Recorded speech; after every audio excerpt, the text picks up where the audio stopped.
prodi manajemen. Ya, prodi manajemen itu kan ada beberapa kayak ekonomi terbuka, ekonomi tertutup. Kalau untuk masalah ekonomi tertutup kan gue udah agak paham ya dari sebelum-sebelumnya. Kalau untuk ekonomi terbuka itu apa sih? Ekonomi terbuka menurut gue nih ya, sepengalaman gue nih, ekonomi terbuka tuh perekonomian yang melakukan perdagangan internasional, terus dia tuh bisa memberikan pinjaman atau dia pinjam pada pasar modal dunia. Jadi skalanya tuh dia tuh lebih internasional, tuh lebih luas. Meluas juga ya. Oh iya, terus aku juga mau nambahin ya. Jadi ekonomi terbuka itu memiliki tujuan yaitu mencapai tingkat kesejahteraan yang sama bagi negaranya gitu loh teman-teman. Jadi benar-benar menyeluruh gitu ya. Jadi benar-benar terbuka banget gitu ya. Iya. Kan kalau untuk masalah ekonomi tertutup kan emang agak privat, ada masing-masing. Terus yang menjadi manfaatnya untuk ekonomi terbuka itu apa? Menurut gue ya, yang pertama ada akses ke pasar global, yang kedua peningkatan efisiensi dan produktivitas, yang ketiga peningkatan pendapatan dan standar seumur hidup, yang keempat akses ke barang dan jasa yang lebih murah, yang kelima aliran modal dan investasi asing, yang keenam stabilitas ekonomi, ketujuh peningkatan daya saing global, 8 peningkatan hubungan diplomatik dan kerjasama internasional, dan yang ke-9 meningkatkan pilihan konsumen. Itu sih. Jadi manfaatnya benar-benar luas banget gitu ya. Iya, benar. Kalau untuk jenis-jenisnya itu apa aja? Gue tahu nih jenis-jenis ekonomi terbuka ini ada 7 macam. Yang pertama ada ekonomi terbuka umum, ada ekonomi terbuka terbatas, ada ekonomi terbuka dengan kontrol modal, ada ekonomi terbuka dengan proteksionisme selektif, ada ekonomi terbuka dengan fokus ekspor, ada ekonomi terbuka dengan murni ekonomi, dan yang terakhir ada ekonomi terbuka dengan sumber daya. Itu aja sih yang gue tahu. Berarti Banyak juga ya Iya. jenis-jenis ekonomi terbuka tuh. Nah, kan pengertiannya udah, manfaat udah, jenis udah. Nah, kalau contohnya tuh apa ya? Contoh negaranya gitu ya. Mungkin dari negara gitu ya. Iya, kan kalau untuk ekonomi terbuka kan luas juga. Mungkin Ada ada juga udah kayak baca-baca gitu kan ya, Kak. Kalau untuk contoh dari ekonomi terbuka itu ada Singapura. Singapura itu perdagangan bebas,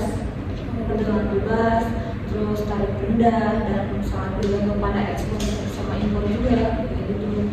Dia juga nggak memiliki sumber daya alam yang sangat besar, nggak kayak di kita gitu.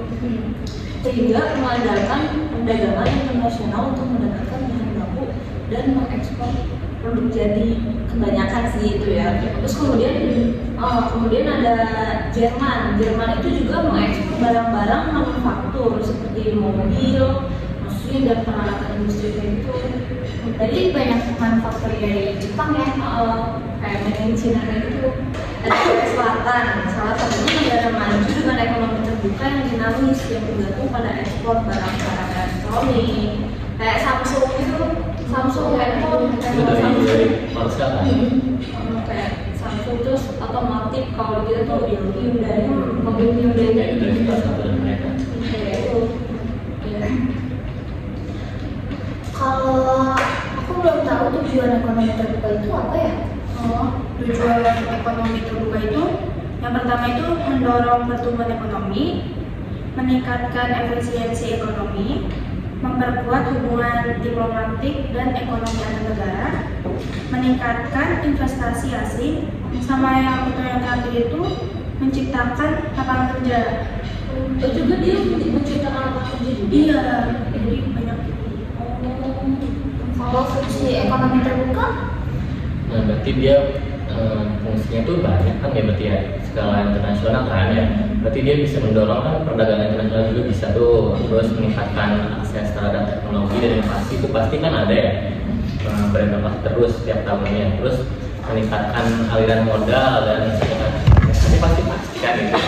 Investasi dari pemegang saham pasti kan, ekonomi terbuka saham juga termasuk. Terus memperluas pilihan konsumen, terus juga bisa meningkatkan pendapatan nasional sih. Jadi suatu negara bisa meningkat pendapatannya dari itu. jadi dia berpengaruh banget ya ke pendapatan. Terus kalau jenis-jenis pasar modal Gue tahu jenis-jenis pasar modal ada 5 ya. Yang pertama itu ada pasar saham, kedua pasar obligasi, ketiga reksadana, keempat pasar modal syariah, dan yang terakhir indeks pasar. kalau dari 5 tersebut terus selanjutnya ada lagi nggak sih? Tapi aku tahunya kayak bukan jenis, kayak contoh pasar modalnya gitu. Yang pertama tuh ada obligasi. Obligasi itu pemerintah atau perusahaan menerbitkan obligasi untuk mendapatkan dana. Yang kedua itu pasar uang, beroperasi di antara lembaga keuangan di mana instrumen keuangan jangka pendek seperti sertifikat deposito diperdagangkan. Kalau tujuan dari pasar modal itu apa ya? Ada yang tahu nggak sih? Tujuannya ya.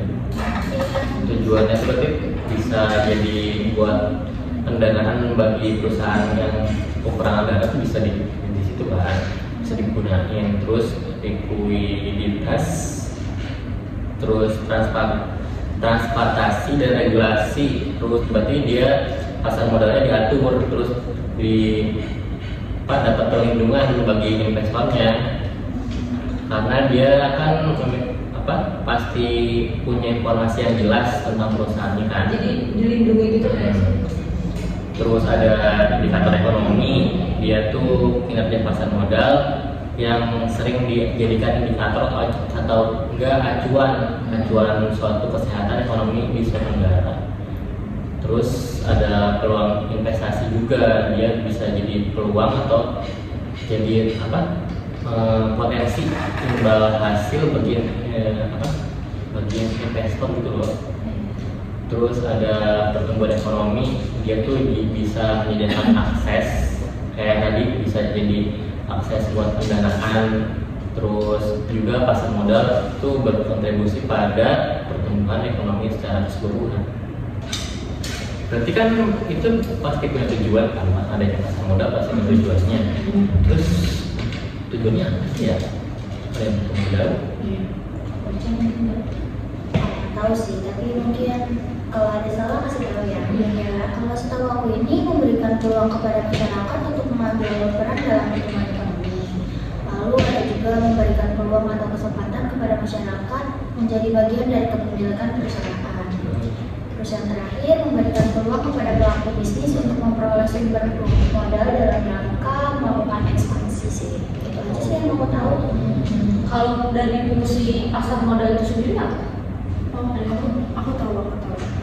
Terus kalau fungsi dari pasar modal itu, aku tahu ya, sebagai sarana meningkatkan pendapatan negara, sebagai sarana pemerataan pendapatan, mempercepat pertumbuhan ekonomi, terus membantu pemerintah, sama yang terakhir sarana investasi bagi masyarakat. Banyak juga ya. Iya, Mama. Banyak ya. Itu kan udah fungsi pasar modal ya. Pasti ada contoh pasar modal, mungkin kalau ini Ya, setahu gue nih ya, ada beberapa nih yang kalau pasar modal itu sebenarnya kayak London Stock Exchange atau enggak yang kita tahu LSE, terus Japan Stock Exchange Group atau JPX. Terus kalau di Eropa mungkin ya Euronext, terus Shenzhen Stock Exchange. Mungkin kalau di area Asia kayak Shanghai Stock Exchange ya, berarti dia kayak di area Cina ya. Iya. Sama Hong Kong Stock Exchange. Gitu sih yang aku tahu. Jadi kita paham ya ekonomi terbuka itu ada apa aja. Ya, berarti ekonomi terbuka itu benar-benar menyeluruh, luas banget gitu, bukan hanya di situ aja gitu ya. Terus dari berbagai contoh, terus kayak ekonomi terbuka itu apa aja gitu. Berarti kita benar-benar paham sih. Kalian juga udah paham kan? udah sebenarnya udah. Berarti di dalam ekonomi terbuka ini juga ada pasar modal gitu ya. Iya, meningkatkan pendapatan negara juga gitu. Kayak gitu aja nggak sih sih ini belajar barengnya. Mungkin besok kita bakal bahas materi yang lain ya. Oke, makasih nih guys.